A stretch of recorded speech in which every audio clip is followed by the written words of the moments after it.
Have you ever felt a shiver down your spine from a coincidence that feels just a little too real? What if I told you about a story that blurs the line between history and a chilling pre-written script? Today, we re-diving into one of the most perplexing and spine-tingling series of parallels in American history. The uncanny connections between Presidents Abraham Lincoln and John F. Kennedy. Some call it the Lincoln-Kennedy curse. Others call it history's deadliest glitch. Whatever you call it, the details are guaranteed to make you question everything you thought you knew about chance. Let's start with the basics, the ones you might have heard before.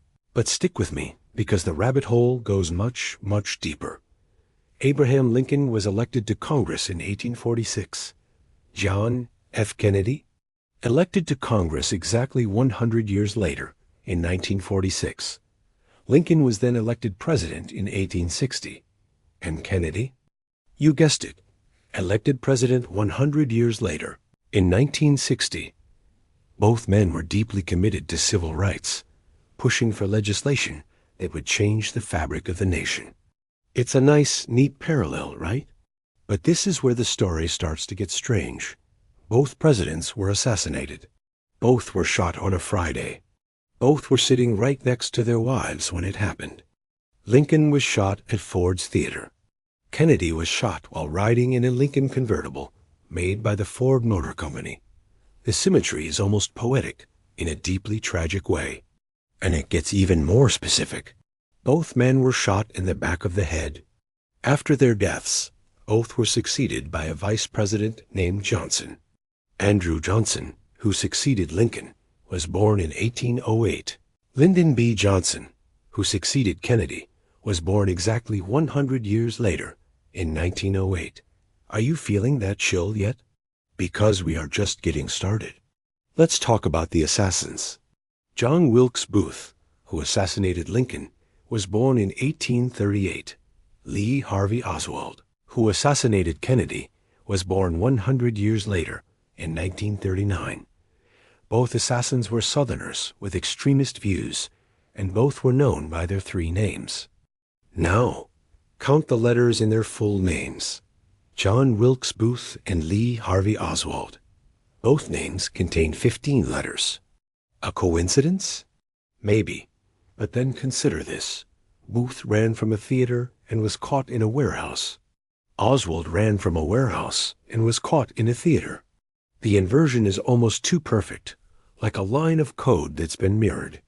And tragically, neither assassin would make it to a full trial.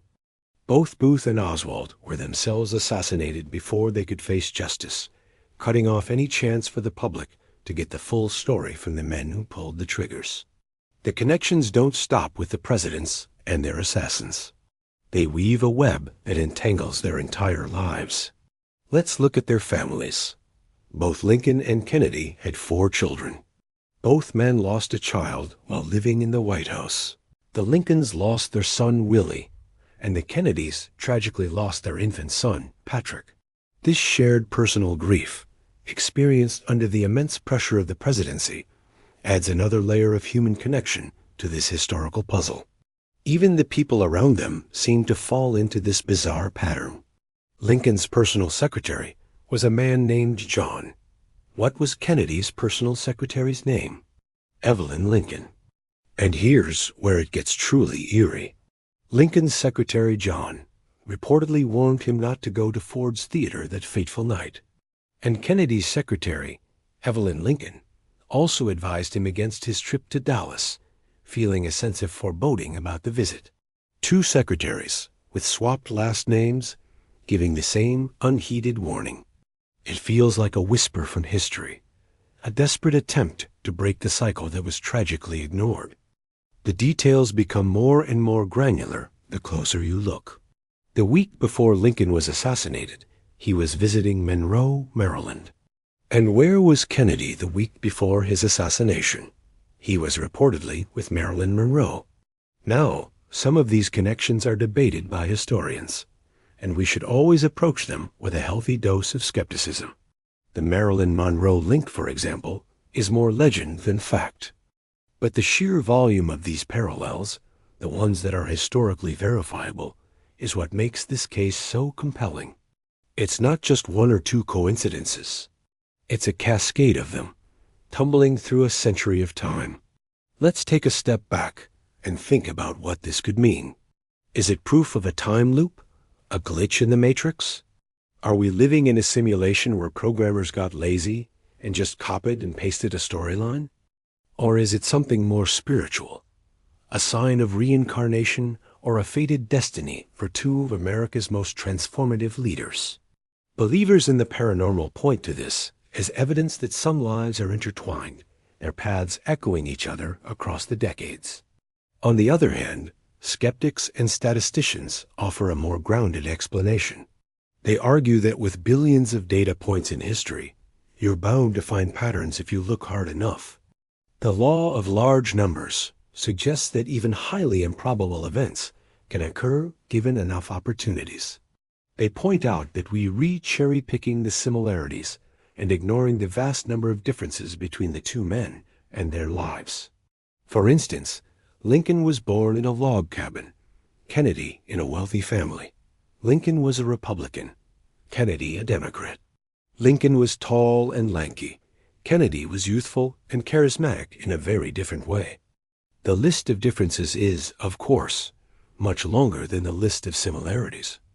But does that really explain it away? Does it make the core connections any less startling? The 100-year cycle, the successors named Johnson, born a century apart, the assassins with 15-letter names, also born a century apart, the mirrored escape routes.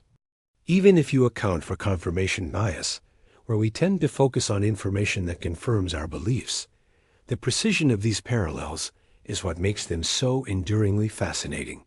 It's one thing to find a few vague similarities. It's another to find a list this long, this specific, and this symmetrical. So what are we left with? We have a historical tapestry woven with threads of eerie coincidence. We have two great leaders, separated by a century, whose lives and tragic deaths mirror each other in dozens of shocking ways. Whether you believe it's a cosmic mystery, a statistical anomaly, or simply one of history's greatest unsolved puzzles, the story of Lincoln and Kennedy forces us to look at the world a little differently. It makes us wonder about the hidden patterns that might govern our lives and the strange, invisible lines that connect us all through time. It's a reminder that sometimes reality can be far stranger than any fiction we could ever imagine. What do you think? Are these just coincidences? Or is there something more at play? Let me know your theories in the comments below. Thanks so much for joining me on this deep dive into one of history's most baffling mysteries. If you enjoy exploring the unexplained and questioning the world around you, be sure to hit that like button and subscribe for more content just like this. And don't forget to ring the notification bell so you never miss an upload. We'll see you in the next video.